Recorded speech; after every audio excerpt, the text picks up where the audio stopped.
নবীরই জন্য খোদা যে ধন্য, যারি ইশকেতে খোদা ছিল মগ্ন, যারি ইশকেতে খোদা ছিল মগ্ন।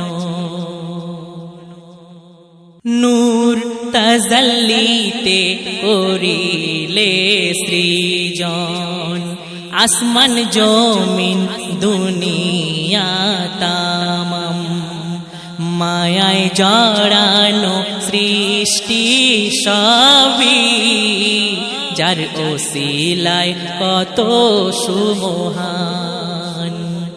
নূর তাজাল্লিতে করিলে সৃজন, আসমান জমিন দুনিয়া